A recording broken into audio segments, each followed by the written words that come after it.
What's going on, everybody? It's your boy Kemenai here, your favorite rapper, motivator, and life coach. ¿Qué está pasando contigo? Yo quiero hablando contigo sobre estas tópicas. No, en serio. Escúchame.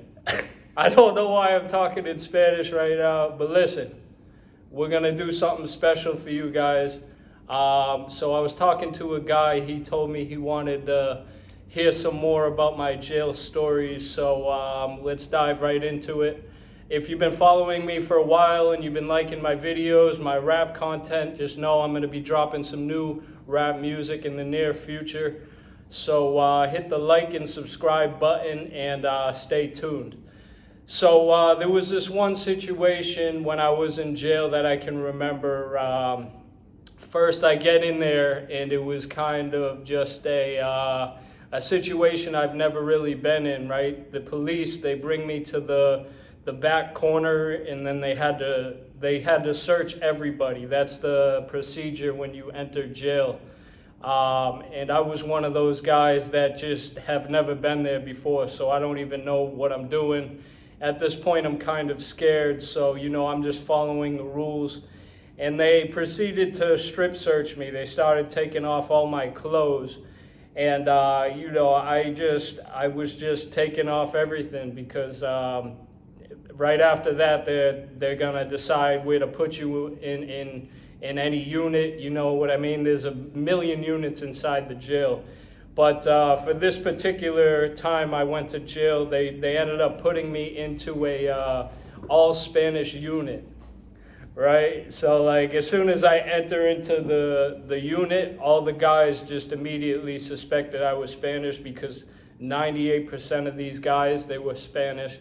So I didn't really know, how to speak any Spanish or nothing. I just had to, be myself in this situation, and they ended up liking me. They ended up protecting me. And this was an all unit for like the big time convicts. All these people that were in this unit, they were getting into a lot of trouble. And my sort of crime, it wasn't as big as bad as theirs was, but I still was in that unit with them because I was still on trial waiting for the judge to put me somewhere else. I didn't know when I was going to get out. I think it was like I was sentenced for 2 years. Luckily, I had a good lawyer who was trying to get me out of there sooner. And I remember meeting this one kid in there. I don't want to say his name, but he was a white kid. He ended up being my cellie for, the ending part of the jail visit that I was in. And we went through this time where we were trying to figure out where we could get something to smoke.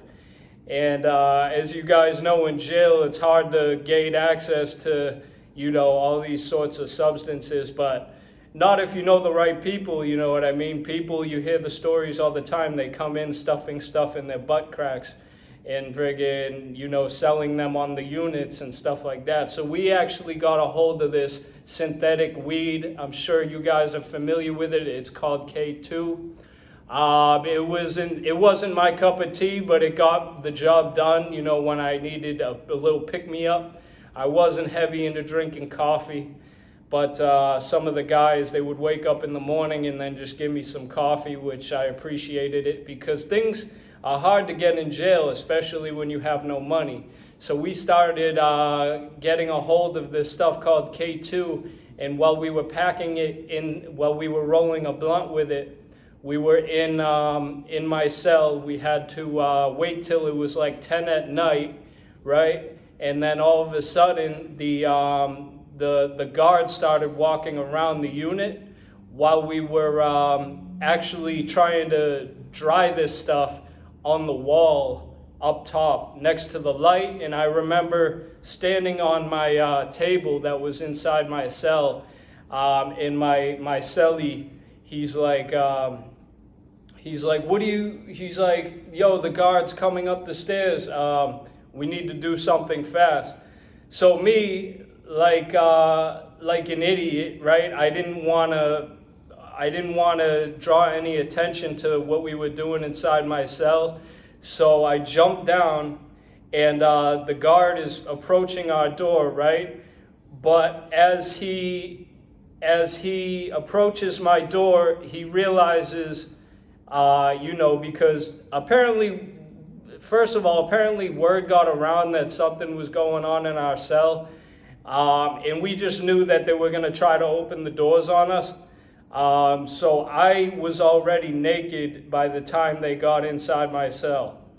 And, my cellie, he was just shocked at why I was already naked. But actually, this was a good tactic because it got us off the hook. We didn't have to get searched. We didn't have to get shooken down. They let us be. It was just one of those situations where if I was to be suspicious about anything, you can go ahead and search me. You can shake us down or whatever. But I was already naked by the time they came up. So that just goes to show my determination in having them not search my cell.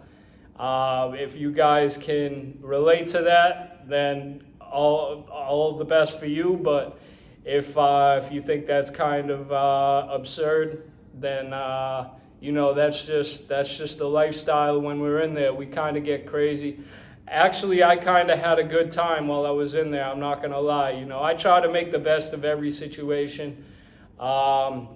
This is just one of those things where I don't want to ever go back. You guys know what I'm saying.